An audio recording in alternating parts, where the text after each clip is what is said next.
Mga kabrigada, pasyalahan natin nato na nusa nga makasaysayan nga shipwreck diri habugos nga Pilipinas kundi habugos nga kalibutan nga makikitaan of course dinhi Tacloban City. Tara na na naton pamasyada hi Brigada Jam Cuesta para ito naton Delightful Philippines. Brigada Jam, i-brigada mo. Kilala ang shrine ng MV Eva Jocelyn diri lakumo sa nga tourist spot at Tacloban City kundi ha makasaysayan nga higayon nga nahitabo lugar. Didahan November 8, 2013, nahisadsad ang cargo vessel sa coastal barangayan Anibong durante ang devastating storm surge durot ang Super Typhoon Yolanda. Waray natanggala ang barko ang ginpabili ni Nihaye original position. Didto na gin-transform ang barko ang city government kumo captivating tourist attraction. Pwede sumakahigbaw ang mga turista ngan magpa-picture kaupod ang shipwreck.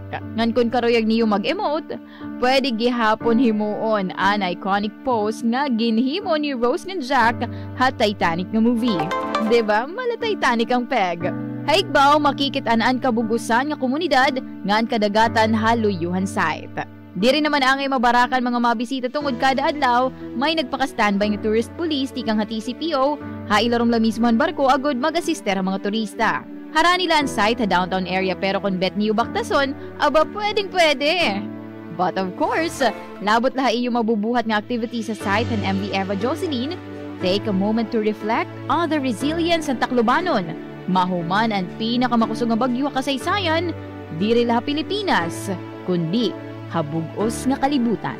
Para Delightful Philippines in the heart of changing lives ini hi Brigada Jam Cuesta han Brigada Tacloban, the Music and News Authority.